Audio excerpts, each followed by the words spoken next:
ඉතින් ගාල්ලේ ආපු වෙලාවක අපි ගියා මාළු ලෑල්ලකට මේ වගේ මාළු ටිකක් ගන්න. ඒ ගියපු වෙලාවේ තමයි අපිට මේ සමාජිකයෝ ටික හම්බ වුණේ. මේ ඔබ දකින්නේ බූවල්ලෙක්. බූවල්ලෙක් කියලා කියන්නේ මොලුස්කා කාණ්ඩයේ සමාජිකයෙක්. මෙයාගේ බාහුව 8ක් අපිට දකින්න පුළුවන්. එයාගේ මුඛය වටා සම්පූර්ණ මෙයාගේ පේශි වලින් තමයි දේහය හැදිලා තියෙන්නේ. ඒ වගේම කකුලුවොත් හිටියා මෙතන අපි දැක්කා. එයා ආර්ත්‍රොපෝඩා කාණ්ඩයේ සමාජිකයෙක්. මෙයාලට ආර්ත්‍රොපෝඩා කියලා කියන්නේ ඔයාලට පේනවා ඇති මෙන්න මේ වගේ සංදි සහිත උපාංග තියෙනවා. මේ නම් ගැහැණු කකුලුවෙක්. මෙයාගේ අර යට කොටස පොඩ්ඩක් පළල්ව තියෙන හන්දා ඒ ගැහැණු කකුලුවෙක්. මේ ඉන්නේ පිරිමි කකුලුවෙක්. එයාගේ ත්‍රිකෝණාකාර කොටස පොඩ්ඩක් සිහින්ව තියෙන හන්දා.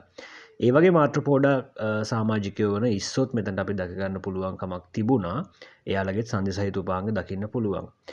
ඒ වගේම දැල්ලොත් අනිවාර්යයෙන්ම මෙහි දකින්න පුළුවන්. මෙයාලා මොලුස්කා කාණ්ඩයේ සමාජිකයෝ හරි මෘදු දේහයක් බූවල්ලා වගේමයි හරි සොෆ්ට් මෘදු දේහයක් තමයි දකින්න පුළුවන්කමක් තියෙන්නේ.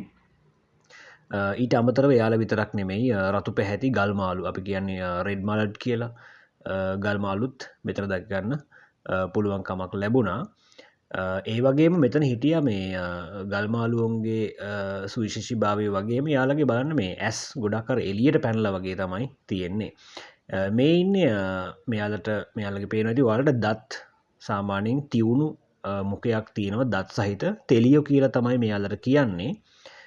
දිගටි සිහින් සිරුරක් තියෙන මාළු ජාතියක්. ඒ වගේම පරව් ඒ වගේම අනිත් මාළු වර්ග කිහිපයකුත් මෙතන අපිට දැක ගන්න පුළුවන්කමක් ලැබුණා.